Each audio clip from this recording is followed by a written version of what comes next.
Welcome back to Prep Recruiting Insider, PRI, here at NOLA Motorsports Park in Avondale. I'm the coach of PRI, Rick Daly, along with our Prep Recruiting Insider, Renee Nato. And today we are so happy to be joined by the head football coach of the Southeastern Louisiana University Lions, Coach Ron Roberts. Coach, thank you for joining us here on PRI. Well, thank you for having me on. I appreciate it. Coach, you are a regular here. This is your fourth year here on PRI. And we've talked about this before, but you've told us and tell the audience that your approach in recruiting, kind of tough love, with the way you recruit, but community at Southeastern, the way they love football, is a pretty easy sell.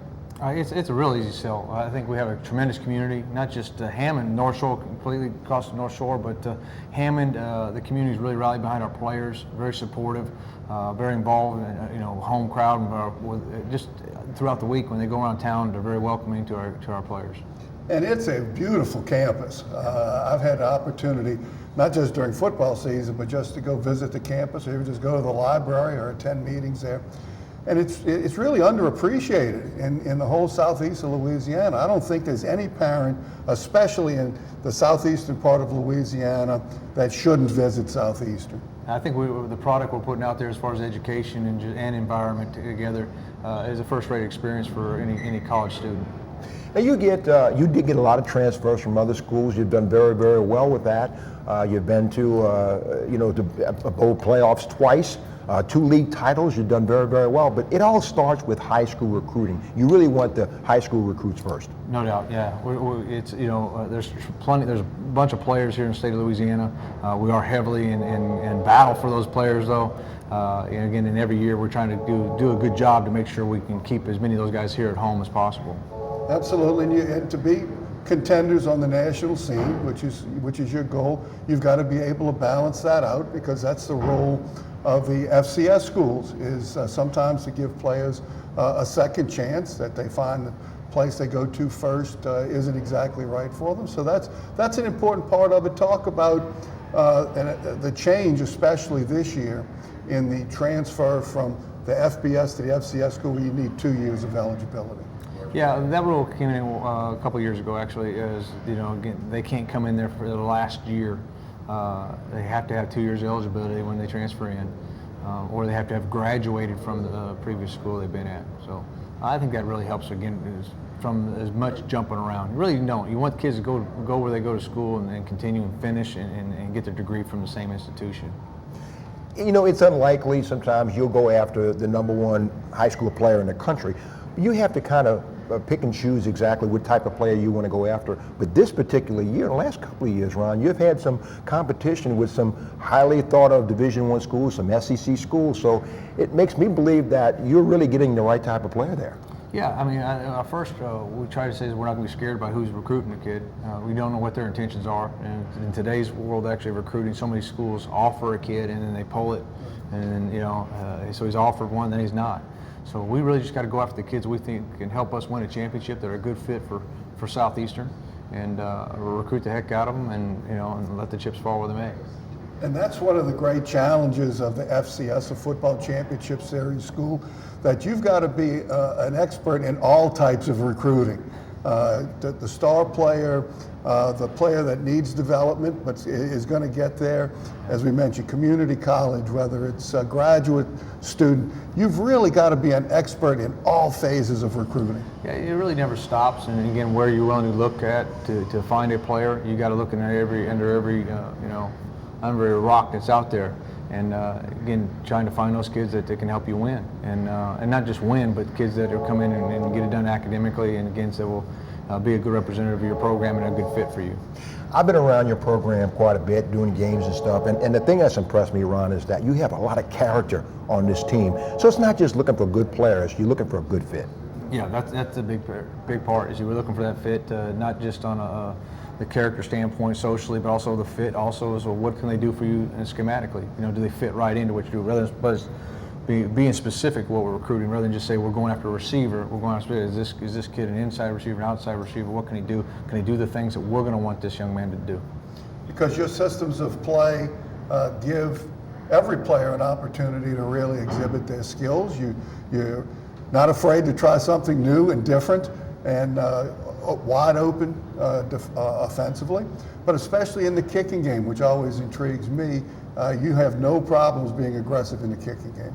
Well, yeah, I think we try to be as aggressive as we can. Hopefully, it's a calculated risk. It's not just a risk, but it's a calculated risk. And I like to be wide open. We want the players to feel that. We want them to play wide open, offense, defense, special teams, not playing with fear of making a mistake. And I think that usually allows the kids to play the best and the highest of their ability, and when they're playing wide open and loose, and it gives them a chance, obviously, to show their talents.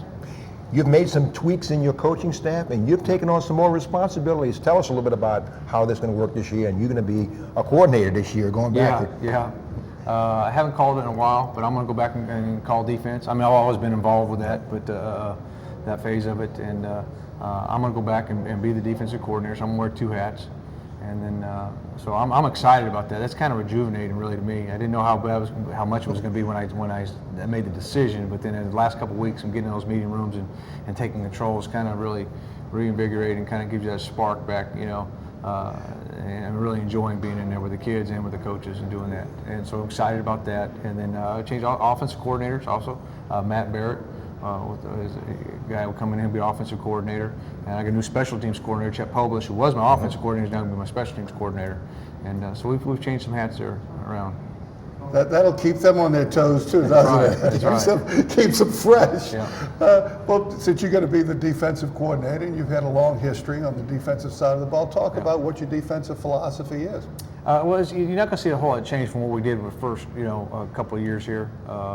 We are aggressive. We're an odd man front team. We're very aggressive in it. We're going to pressure you. But we are going to be fundamentally technically sound, and we're going to try to really put 5 DBs on the field. We're going to emphasize man coverage, 8-man front, stop the run, and I think it's a scheme that gives kids an opportunity to show their talents. Linebacker, secondary, defensive front, and I think we've had a tremendous amount of success with the scheme, and we're looking forward to continuing that.